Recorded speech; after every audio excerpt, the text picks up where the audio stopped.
Committee to order. I would like to note at the outset that pursuant to Governor Baker's declaration of state of emergency in the Commonwealth, this meeting is being held remotely. The meeting, as with all of our meetings, is being recorded, and it's being streamed live on 143 TV. All members of the committee that are present, please indicate so by in a roll call style.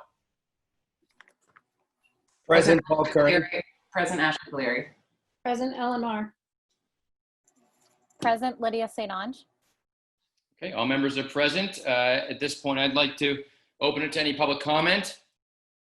I do not see any public comments or questions on the prompt. So seeing nothing, I'd like to, at this point, turn it over to our Superintendent of Schools, Dr. Patrick Sullivan, for the Superintendent's report. Thank you, Craig, very much. Yeah, we've had an active couple of weeks in planning. We had, to say the least, we've had some fabulous voice being offered from parents and students and obviously staff in our planning for our reentry roadmap, which we hope to publish this Friday as a draft, and I do say draft, to families and to staff. So we're in a good spot in terms of our formulating of a plan. It's been an amazing amount of work, but I think obviously safety comes first in everything we do, and this has been a real passionate pursuit because it's about safety. It's about our greatest resource, our children. So that, and then of course the safety of our staff. So just to go over briefly what we have left in the timeline for the reentry roadmap. As I mentioned, we had on the 10th of July really productive subcommittee meetings that produced a lot of good thinking that we were able to take, and I also met with every single building, and staff was very well attended to listen to what they were thinking and how they were feeling.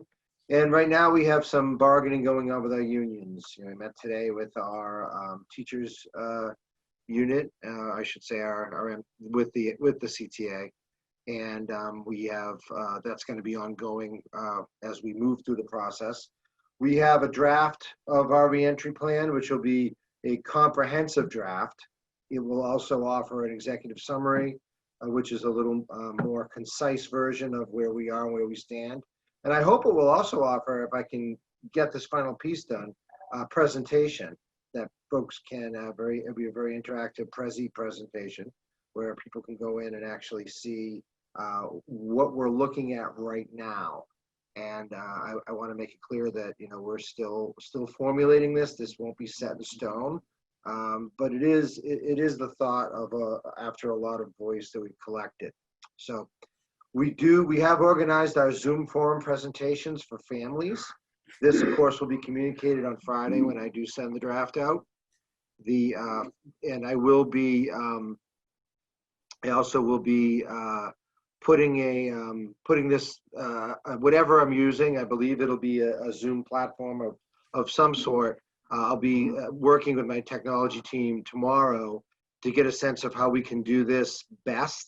We do want to do it virtually. I think that's the best method at this point to have this forum, but I will be sending out how to get into these forums. If not on Friday, then shortly thereafter, of course, before Tuesday, because Tuesday, July 28th, from 6 to 7 p.m. is our first forum at Deer Hill School, or with the Deer Hill School families. Wednesday, July 29th is the Cohasset High School families. Thursday, July 30th will be Cohasset Middle School. And then Monday, August 3rd will be the Joseph Osgood School. So I look forward to some real great input on the comprehensive plan, a draft that we're going to be sending out on Friday. Following those, we'll be able to take that in and really give you a good sense as a school committee on our next meeting where we are and where we stand as we look to commit our final plan to the state.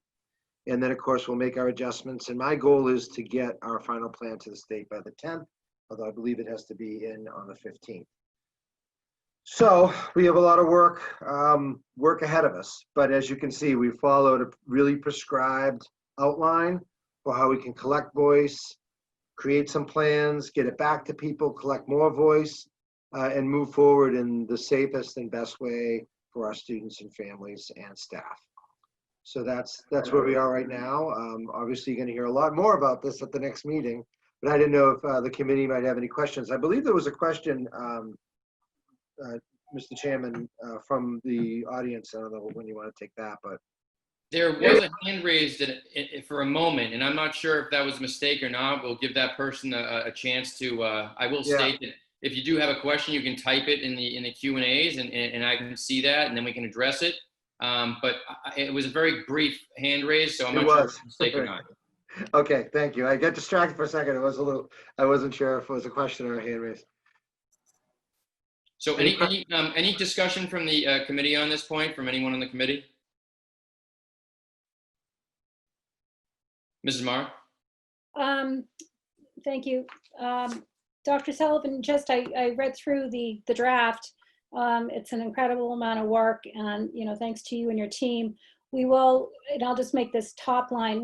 Once it's completed, I would suggest we have a finance and facility subcommittee meeting to kind of go over the items that impact budget. I did note, there's PPE mentioned, there's cleaning staff mentioned, there's nurses, custodial staff, buses, things like that we really should, once this is done, take a look at to make sure that we have everything covered from our budget and from whatever other state or federal resources are available.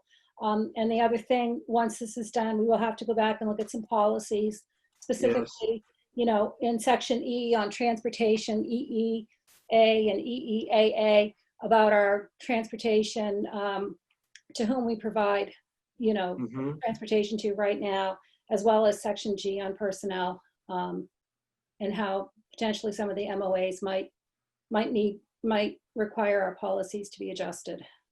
I would agree, Ellen, and I'd say that there are some other areas in the plan that the school committee may determine that policy would be appropriate for some of the matters in there, but I'd leave that to the committee. And I should say to the committee, the draft I sent to you, it's actually been refined a bit since I last sent it to you. So the Friday version will be, I would, if you've looked through your version that you have now, make sure you cross-reference it with the Friday version. It's not tremendously different, but it's different enough that I wouldn't want to, make you feel unaware about anything.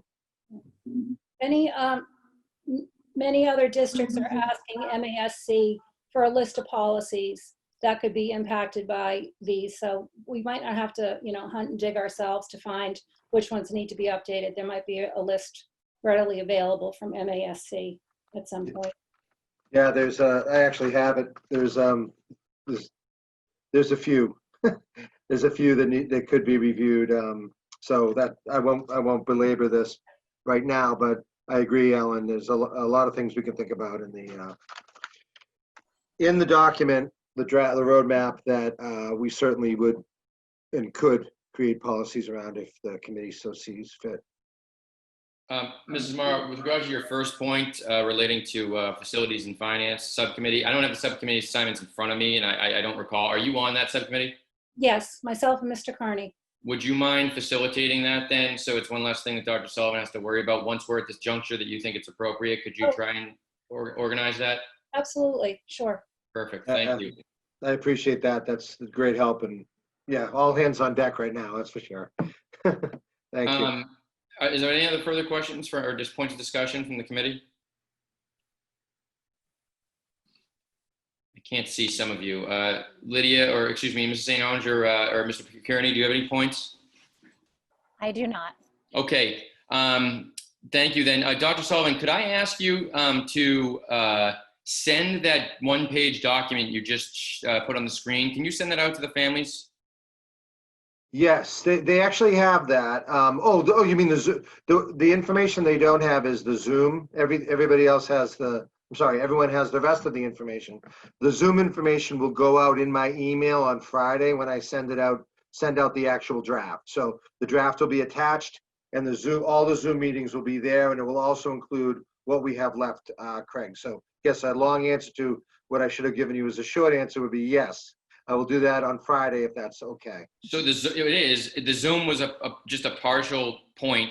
The timeline document that is what they have is what has been distributed to the families to date as concise as that document. Because I want to err on the side of being redundant with this because I want everyone to know when we're doing these forms. I do not want anyone to say I didn't know about it because that's sort of what happened with the Start Schools Later situation, and this is like that times 100. So Right. I want to make sure that it's really like I'm trying to think if I was on the committee, I would want stuff like I want to know beyond a doubt that when these things are happening, so I don't forget to get on it. Yeah, I've tried to saturate people with that timeline. I've sent it out a number of times, but to your point, yes, absolutely. We want to make sure those times for the Zooms, those are important meetings, as is the school committee meeting on the 5th. So I will get that out. It's also linked in the document, if you read the document, so you can see the more extensive timeline that, of course, goes back to May. So we have, I'll make sure I put all that in the email coming up, and I won't be too wordy in it either, because I really want people to understand that, here's the roadmap. It's a draft. Take a look at the draft. Here are the opportunities for comment. And then just as a reminder, here was our overarching timeline, and in red is what's left. Perfect. Thank you. Mrs. Colery, you had a point? I was just going to suggest that perhaps this week, in lieu of me putting a document attachment on an update on 143, maybe I can just put a screenshot that makes these dates and times very clear. Oh, sure. Would you like the document that shows all of the whole timeline? I'll send that to you, Ashley, before the end of the meeting. Thank you. Very good. All right, seeing no further comments or points of discussion, Dr. Sullivan, is your report complete? My report is, well, no, actually, I would like, Dr. Scollins is going to update just briefly on a couple of grants, and then talk about a little bit about our cultural competency, some of the work that our leadership has done recently. So Dr. Scollins, so it'll be brief. We didn't put that on the agenda, so maybe we can do that as topics not reasonably anticipated later on in the meeting. We could. I was just thinking it'd be part of my report, but you're right. It's a specific agenda item about reentry planning. But that, whatever is the pleasure of the committee on that. Well, I think it makes, so if you think that we can integrate it into the reentry planning, then I'm comfortable with that. I want to be as simple as possible. I just don't want to violate any sort of rules here, you know? So No, this and actually it does fit into reentry is planning all because connected. cultural competency is a It's all huge part of what we're doing in reentering, and also the grants are all part of our reentry plan. So it fits in there, Craig. Okay, perfect. We're always looking forward to hearing from Dr. Scollins. So I know. Go ahead. Well, thank you so much. So, so the first thing I wanted to share with you was, and I sent it out to our staff, last night there was or actually was it Monday night? Sorry, Monday night. My days are blending. I apologize. But there was a webinar that was put on by the Prince George County Libraries and the community college down there. And it was Dr. Ibram X. Kendi, and he has written several books, but one most recent is How to Be an Anti-Racist. And he is currently a professor at BU and also the founder and running the Anti-Racist Research and Policy Center at BU.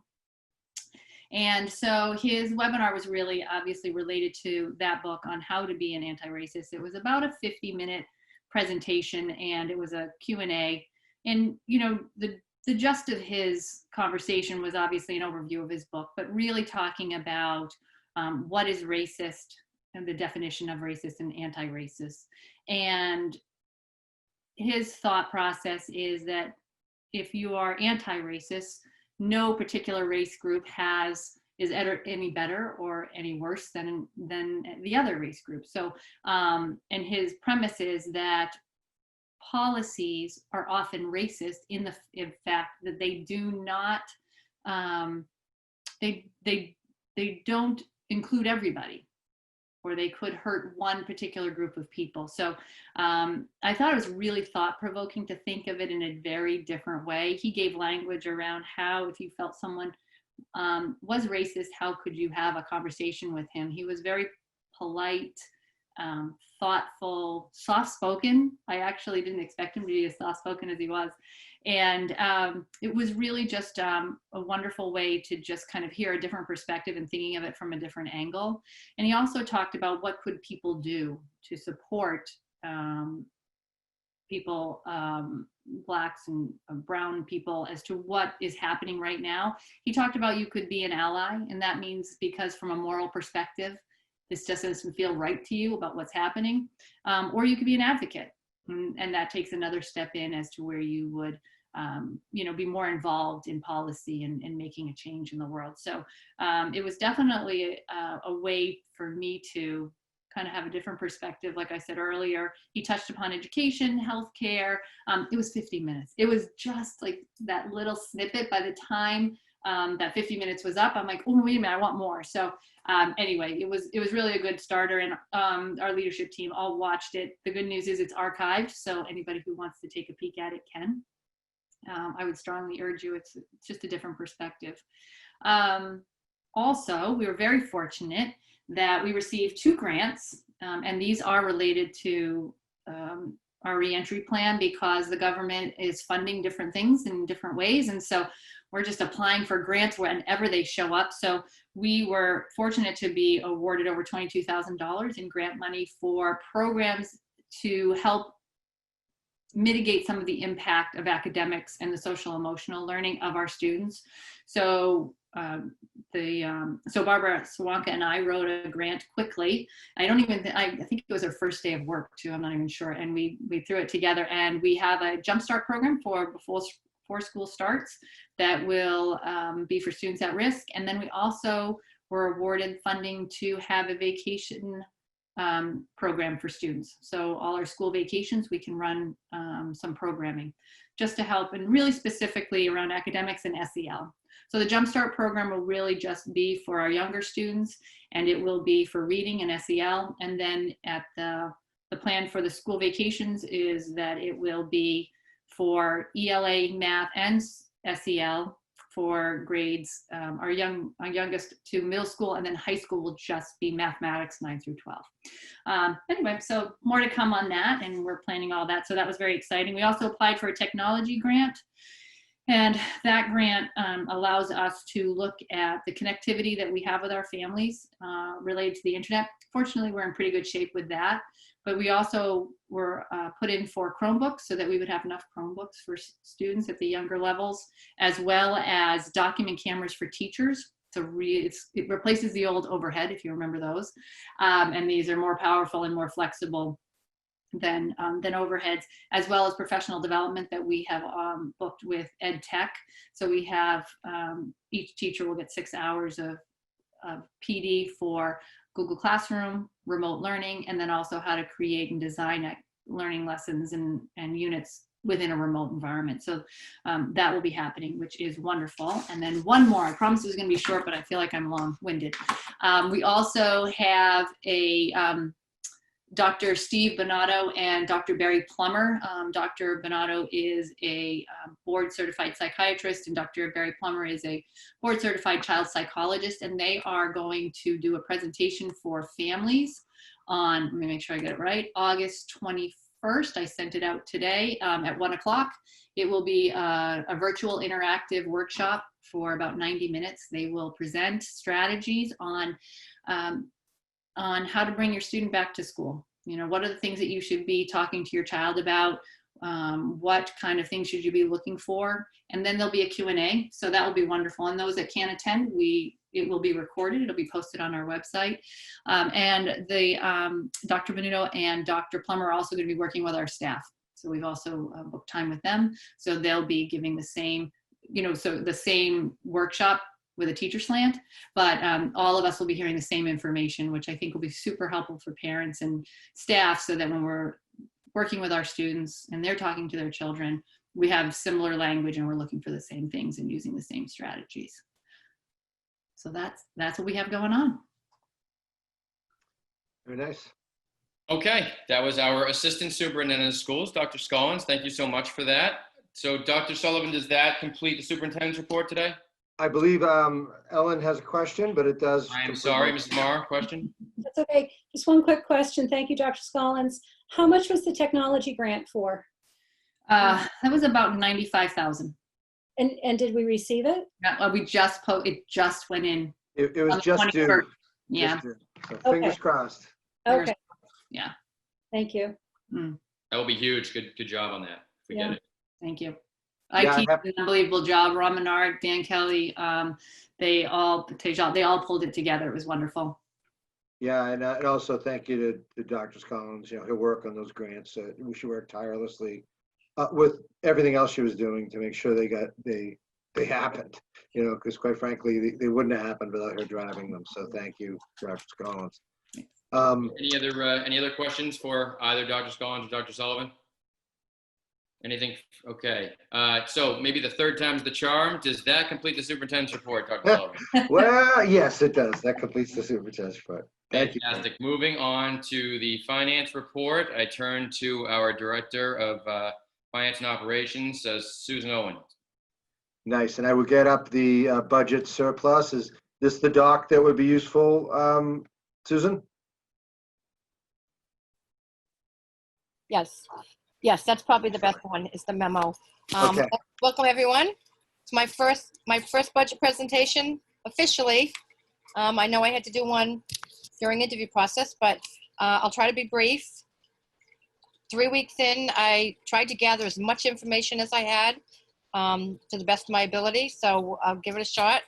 As you can see here, it just state what the operating budget was. It was the $20,337,135. Through June 30th, the district had spent about $19 million. There was encumbered expenses in the amount of $341,000 plus dollars, leaving a remaining balance of about $210,443. That number may change. It may go up a little. It may go down a little. There's still some journal entries that both Michael McMillan and I and Dawn, the town accountant, are working on together to get those journal entries finalized so we can close out the year. It shows that the Cohasset Public Schools has utilized about 98.96% of our budget. And unfortunately, at this point, the remaining balance can either go one of two ways. We can either recommend that it be transferred to the sped stabilization fund, or it goes back to the town. Unfortunately, in a conversation I had with the town accountant, if we were to encumber that money prior to June 30th on a purchase order and had ordered, planned to order something that we needed beforehand, we could have used that. I know typically the district prepays tuitions, which already happened. So Michael took care of that before he left. So we can't prepay any more tuitions. So unfortunately, that number is not necessarily a number that I'd like to see. But given the shutdown in March, the town accountant said, many of the departments are turning back money just because they didn't utilize it. So I don't know if you have any questions on that. Can I just briefly stop you there for a minute, Ms. Owen? Dr. Sullivan, it's come to my attention that perhaps we're not broadcasting on 143 TV, and I don't know if there's anything can be done about it. I don't know how to do it. You know who's? So we're recording and we're broadcasting, so I'm not sure why that's not happening. You know who's not here is who's usually Don Royne is usually here. Right, he's not That's on. the issue. He's not here. I see. So we must be streaming on Facebook potentially. The only place. No. No. Okay, I don't know. I don't know. I'd have to look back. I'm not sure, Craig, but it is recording. All right. I mean, it is what it is. I guess we're doing the best we can here, I guess, with the circumstances. I don't know. It came to my attention, and I just wanted to raise it because I didn't know if there was something that you knew. Mrs. Marr, as you were chair for the last year, do you have any insight that you could share with us in terms of how that's done, or what could be going wrong here? So, but just so you know, Craig, it would be they would have had to be invited as panelists And I know that Jennifer has invited the same crew as panelists Right. for every school committee meeting. So I can't speak for Mr. Royne or what's happening with 143. I don't, because it's not generated in one email. It's actually generated individual. You get an individual panelist invite. I can't look at my emails and see who, if it was or wasn't sent. It would be something I'd have to just confer with my administrative assistant to see if she indeed maybe made an error in sending, or if she did send. That would be the only possible error that we have right here. I wish I had thought of it. I didn't see him, but it just didn't cross my mind. That's okay. Yes, Mrs. Morrow. I did send Don Roy the meeting schedule back in June when I published it for this year. So he did have it. That was a practice we had done every year, to answer your original question to me. Okay, well, I'll look into it so we can rectify it and avoid it in the future. It is what it is. At this point, we're underway. And Susan, I'm sorry. Excuse me, Ms. Owen, I'm sorry for interrupting you. It's just something that I wanted to bring up in case we could rectify it right now. Oh, that's okay. So the next piece is the grants. I tried to give you just a breakdown. I don't know what's been done in the past. So I'm trying to, feel the committee out and see what it is you like, what it is you don't like, what it is you'd like to see. So I went through some of the grants, what the grant fund was, the grant name, what was allocated, what was expended, and what's the available balance. These grants fortunately carry over into the next year, so that money doesn't disappear and go back. You can see some of the grants were utilized. I mean, the 262 early childhood grant was utilized. The Title V was utilized.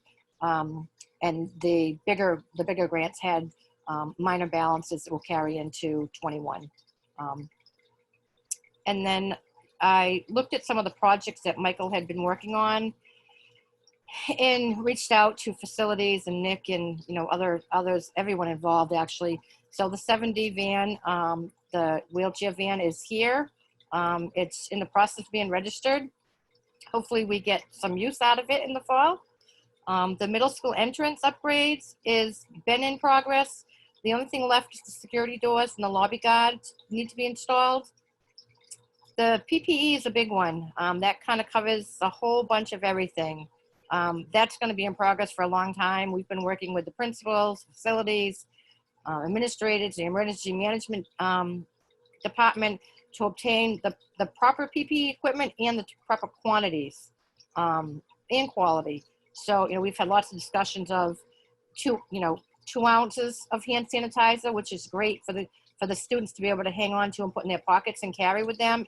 Not necessarily going to provide every student with one, but for those students that don't come prepared with one, we'll have them.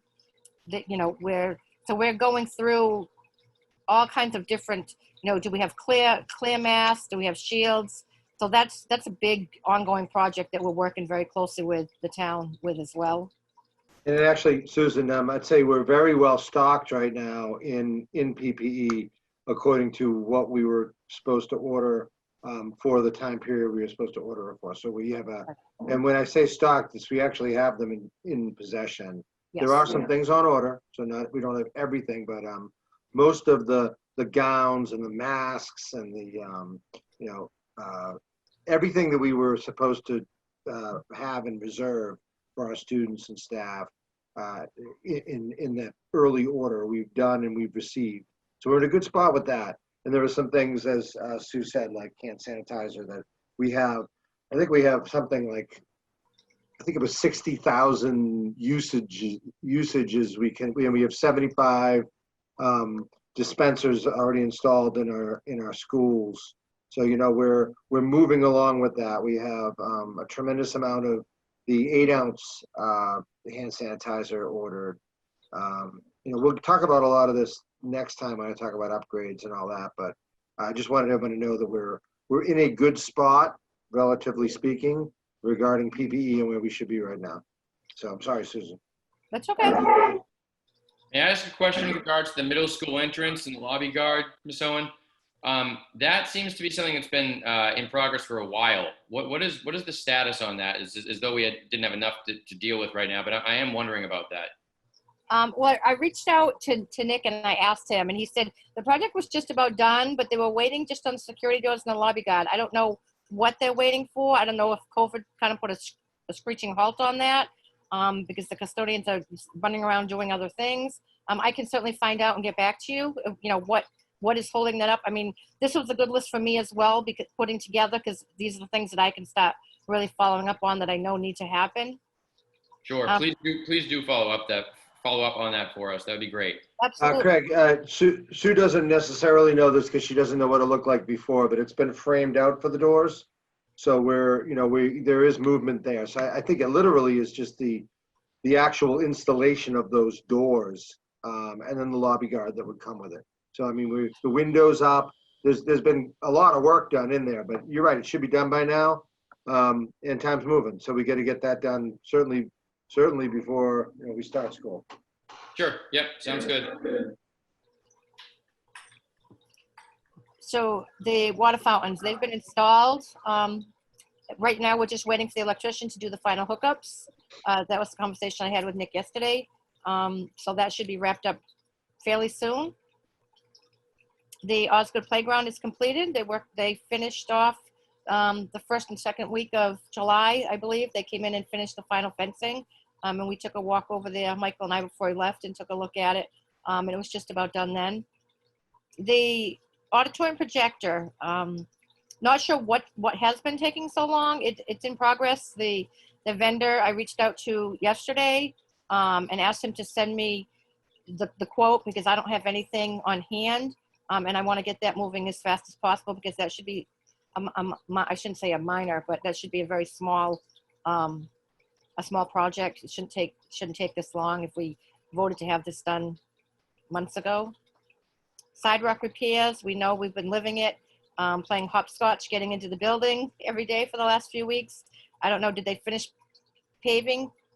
No, they haven't finished yet, No? but it's very. I'm surprised actually. I thought they'd be done, but they have a method to their madness, I'm sure, out there. But it looks like it's going to be beautiful. So I know they're just about to be finished with the sidewalks, pouring the concrete. Then the trash collection and disposal contract, I know Michael completed that before he left. The new vendor was selected and it's in place. It's Graham Waste. I think there was a disconnect of when the old dumpsters left and the new ones came. I heard from several, principals and food service that the dumpsters were gone but not replaced. So I think that has happened as far as I know. The big ones that we've been talking about, which is, goes along with the PP, is the HVAC and the AC in buildings. In order to bring students back to school, we've been working on identifying which classrooms need some type of better air circulation, whether it be a window AC or a window fan, to properly circulate the air, so the students can return to school. So that's classroom by classroom kind of big project of going through with the principals and the facilities people to find out what each needs. Is it, is it an HVAC problem? Do we need to have our HVAC vendor come in and do some work? So that's all ongoing as well. And I think that's probably a big one. I'm following the MFAA, which is the Mass Facilities Administrators Association, and they have a lot of webinars and listservs that are talking about what other districts are doing regarding the HVAC, because I know in some of the guidelines they're requesting certain types of filters that some of the school systems that are older, the systems are older and they can't handle the upgraded MERV 13 filters. So we're diving into all that kind of stuff. The bus routes, bus fees in progress. That's been ongoing for weeks. We've had help from a great couple who have been doing a ton of work rooting for us, along with Melissa, is it Missy? Surveying parents of K through 6 students who reside over 2 miles. And now we're going back and saying we need to know the actual number of riders in order to prepare our routes. With 6-8 buses, we're going to need 2 probably for MECO. The other 6 will go for the K through 6. You're talking probably 12 students per bus, which doesn't go very far. So we're really trying to get a definitive number on who's going to ride the bus so we can so we can make those routes? Yeah, Sue, just a point of clarification, I believe we're about to receive some further guidance regarding buses, but we are organized, so I just want to be clear on that. That number isn't set in stone, but right now, as Sue said, we're looking at what we have to provide by law, because we do know there's going to be a restriction on buses, that we're going to have less kids than we've had on them. So that's going to be a big deal for us, and we are required by Massachusetts law to transport from K through grade 6, including grade 6, including K, to ensure that we can provide those students who need transport outside of 2 miles, and that is the law, that we'll be able to provide that. And I also should say that the couple that's helping us, the Lairds, are amazing. They came forward during our Start Schools Later talks and raised their hand and said they'd help, and they've helped. But I also want to make it clear that they're not setting the routes, we are. So if there are complaints about that, it's on us. They're just helping us with their technology and their know-how. But yeah, it's been wonderful working with them, so very appreciative of that. So thank you, Sue. I'll sit back now. Obviously, Dr. Sullivan goes out saying that transportation is one of the many issues that are addressed in the reentry plan. That's right. The working draft of the reentry plan that you're going to circulate to families and discuss with them in the coming weeks. Very true. Thank you, Craig. The last one that I knew that was an ongoing was the fee reimbursements. The majority of those were completed the first week of July, last week of June. I believe almost all the reimbursements have been made. There may be 1 or 2, odd cases that are still out there trying to be resolved, but as far as I know, they all went out in a warrant a few weeks ago. So in the first 3 weeks, there's been a lot going on. I don't know if you have any questions. My next report, hopefully I'll have a lot more details. I have wrap my head more around revolving and donation accounts and get more information for you, but I just wanted to give you something. No, Sue, that was really concise and I think very helpful. But absolutely, there were some mitigating circumstances that didn't allow us to do a real full report on this. But I know that, of course, if the committee wants more information, we'll be glad to furnish that at our future meetings. And thank you, Sue, for your work under really tough circumstances. Absolutely. Thank you. Are there any comments or points of discussion from the members of the committee on Ms. Owen's presentation? Mrs. Marr. Thank you, Mr. McClellan. Thank you, Mrs. Owen. I have a question on your cover page. You say the town and the school hasn't closed FY20 yet. Do you know when they're going to do that? When I talked to the town accountant today, he wants to do it as soon as possible, but he still has some things on his end that he's tying up as well. So my guess would be it would probably be in the next few weeks. Okay, so you had sent us also the detail June 30th report. That will be probably amended and we'll get a final version? Yes. Once the town, okay. Thank you. Regarding the surplus, we had discussed in May, it was May 19th, about prepaying. So I'm glad to see that we prepaid some sped tuitions and that's why those line items were over on the report. Is that correct? Yes. Yeah, the out of district and the collaborative. We'd also talked about purchasing laptops, social studies and science text. And when I looked at the line item, middle school social studies texts were over budget by 15,000. So we were able to get that purchase in? Yes. I had it, great. Okay, but not the science text because we still had budget surpluses in middle school and high school science text. Yeah, I believe Dr. Collins, do you have some insight on that? Yeah, no text was purchased. They really were looking for a digital resource. And so that was taking place really more after school got out. I think COVID unfortunately got in our way a little bit. So we're still working on that with Ed Savage, the department head. All right, so at what point, Mrs. Owens, do we have to decide what to do with the surplus? I would say, I'm sorry.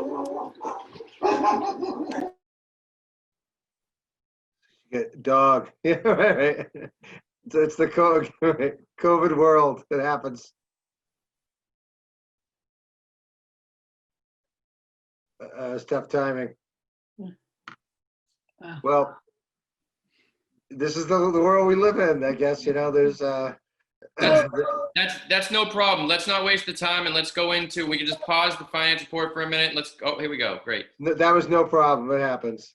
No, not at all. Oh, she's on mute though. Ms. Owen, you're still muted. I said, I apologize. They're quiet all night long until it's my turn. Well, the dog, obviously that dog had something to say. I just think we should acknowledge that. Sorry. I don't think there's anything you can do about that. No worries. So my question was, when do we have to decide? When does the town need a decision? I would think that the town accountant would want the decision in the next week or two, probably by our next meeting. Okay. Of what we want to do. Otherwise, it's just gonna go back to the town. So it goes back to the town anyway, but what we've done in the past is allocated some for the special education reserve fund, like out of what was left. I believe we have about $189,000 left that we can deposit into that fund until we hit the ceiling of 2% of our net school actual spending. So it'll be up to the committee to decide how much we want to hit it all this year and then cap our deposits, or put some into that reserve fund and then the rest goes back to the town. Would that be a subcommittee discussion, Ellen, or? Subcommittee can hash it out, but it should be a full committee decision. Can I ask a question? I actually don't know the answer. Is there any way, I know we're going to, in line with the grants that Dr. Scollins was addressing earlier, is there any way to allocate that money to sort of a coronavirus response reserve so that we have, we're going to need all the money we can, and it makes sense that if there's a surplus, that's how we allocate it. I just don't know. I don't know the legal answer to that question, and I don't know if anyone else has some insight on that. I did talk to Dawn, the town accountant, today about that. I asked if we could encumber some of it for all this PPE equipment and things that we need to get done for the reentry of school. And he said no, one, because it was after the June 30th. We can't encumber money after the fact. And two, he said the town is still holding on to approximately $700,000 that the government gave to the town for the schools and the town to deal with all the PPE. So he feels we have plenty of money in the reserve for taking care of, like I talked to him about, the HVAC upgrades and the staffing and PPE, and he believes all of that's going to be reimbursable coming right through from that money. So, well, let's see what we're all saying this time in 2021. Right. I completely understand what you're saying. I tried that today with him to say, can I put in a purchase order and just encumber half of it to get the ball rolling if we need to purchase window fans or window ACs or HVAC replacements. But he wasn't on board with that. Thank you for exploring that with him.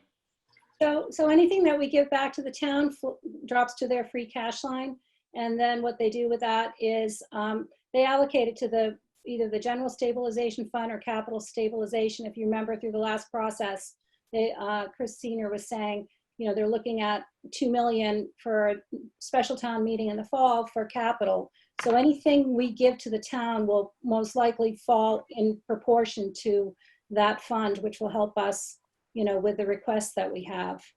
I should say, Ellen, as you know, we're working closely with Glenn Pratt as well in the town to see what items that we order may indeed be reimbursable, because of the nature of us needing them. So that is that's just something that's a thought too.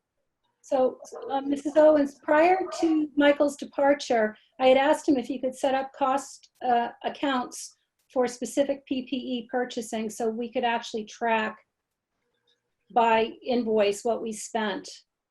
Do you know if that was done, or if I believe he has a spreadsheet. When he left, he has a file that he kept separate of what he was ordering, because it's all going through the town. They're funding everything. So he kept a separate spreadsheet of what was ordered. Not only that, Ellen, but Michael worked really closely with Michelle Leary, Yeah. which is a good handoff for Sue, because she has a good record on what we were ordering, and it's interesting because some of our ideas back then are a little different than they are now. So Michelle's been really great about being understanding with our ever-changing needs. I think she's starting to see, there's not a straight line with this. So, but that's helpful, just so you know. Okay. Okay, any further discussion or questions or comments from the committee? Sorry, Mr. McClellan, I just No have a few more comments. On the projects, there were two projects. The Hvac AC, that's in progress. Now, we just appropriated at town meeting AC for the 2 rooms at the Deer Hill School. Correct. And we also have appropriated money to repair all the windows at the Deer Hill School.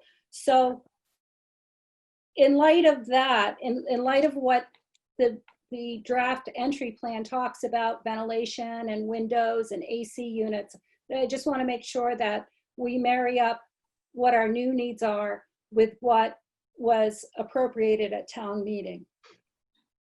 Correct. Oh, thank you. That's good. That's good to know. So I think, Mrs. Owens, if you can't find the requests, I might have the requests that we had originally submitted to capital budgets, if you want to see specifically what was asked for on those 2 items. I believe Dawn at the town accountant was going to send me all the accounts, because he was in the process of setting up the accounts and what they were for. So Okay. I think I'm probably all set with getting the information. Okay, Thank you, though. sure. And that's it. That's all I have. That Anyone was really else? helpful. Anyone else from the committee have any questions for Ms. Owen? Seeing none, we can move on. I'm sorry, Craig, I'm sorry. Yes, sir, Mr. Kearney. Yes, thank you. I just actually have a comment.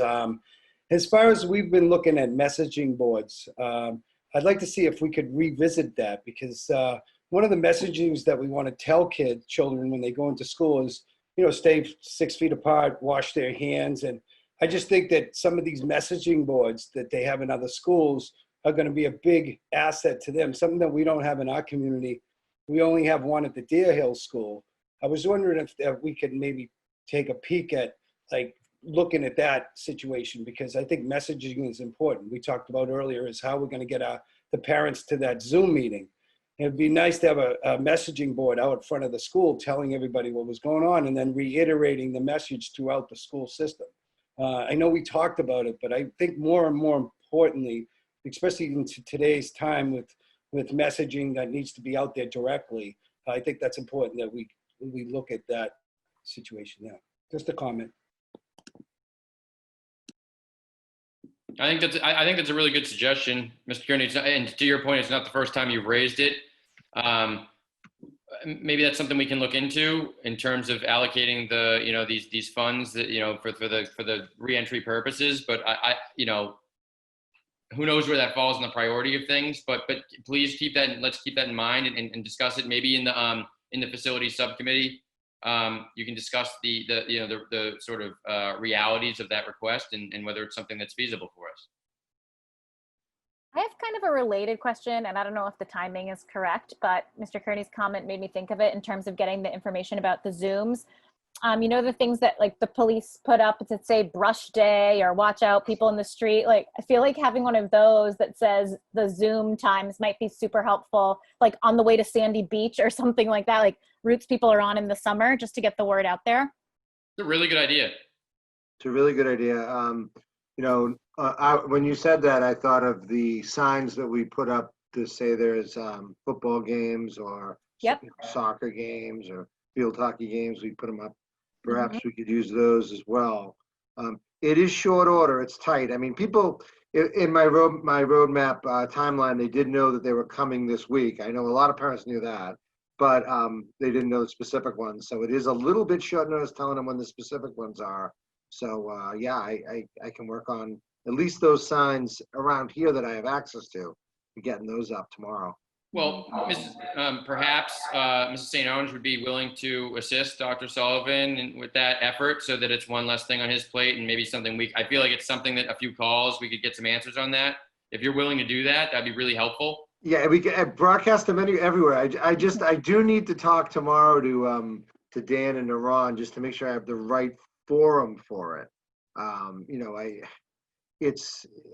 I imagine we could have 100 parents at each school potentially tuning in, and I just want to make sure that, you know, I can handle that. I'll be a little bit awkward in a Zoom, but I would like to be able to see people, so I'm trying to work that through with them. So perhaps Lydia, on Friday morning, I would have that info for us, and then you and I can try to figure out a way to do that. Yeah, absolutely. Oh, looks like Mrs. Maher has something to say though. I would just suggest you could call Chief Quigley, and I'm sure he would loan you one of his signs. Sure. They have someone down at the police station that can program it for you to do, or Bay State Equipment out of Quincy does an awful lot of donations to the school district for signs and things like that. Yeah. And we can put them all up. There's only 4, you know, so you get four times, and then maybe 5 will be the school committee, which I'm going to send you, Ashley. I haven't forgotten yet, so I will do that. I'll send it to the whole committee. How's that? Somebody has it. Yeah, I just think if people see it while they're out driving, it's something Yeah. that they're going to notice and hopefully tune in. Yeah, I really struggled finding a time that would be best for people too. I talked to a lot of different people and got a lot of different responses. So I went with what I thought was the most logical time for most, which is 6 p.m. Knowing that they can always provide public comment at our school committee meeting on the 5th. Okay, so I think you guys have some direction on that. Let's move on. Are there any other discussions or discussion or points of comments, questions, anything like that related to the finance report?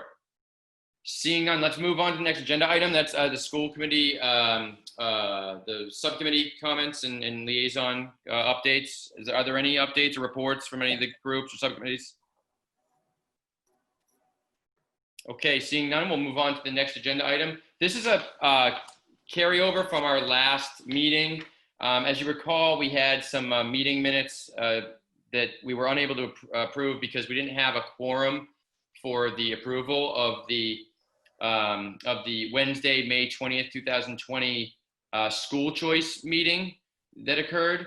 And that's because Mrs. Madden, there were only 3 committee members in attendance. That's Mrs. Colery, Mrs. Marr, and Mrs. Madden.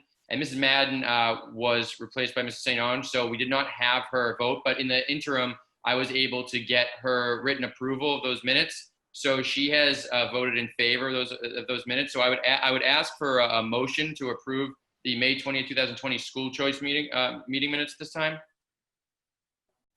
So moved. Lydia St. Ange. Motion made by Mrs. St. Ange. Is there a second? Second. Seconded by Mrs. Marr. So this is a reminder that myself, Mr. Kearney, and Mrs. St. Ange cannot vote on this. So we will conduct a roll call at this time. Hi, Ashley Colery. I, Ellen Marr. Abstain, Craig McClellan. Abstain, Lydia St. Ange. Abstain, Paul Kearney. Okay, thank you so much. And that, again, that Mrs. Madden voted in favor of that. So those meeting minutes are approved. Thank you so much. Moving on to the next agenda item. There's no follow-up and updates. Topics not reasonably anticipated by the chairman 48 hours in advance. I do not have anything, and we do not have any reason to move into executive session at this point. So are there any motions on the floor at this time? Before we actually do that, though, I do want to ask a question to the committee. I would propose making holding these meetings at 6 o'clock instead of 7 o'clock from now on. Is that something that the committee would agree to? Yes. Yeah, as long as we're on Zoom. Is that what you mean?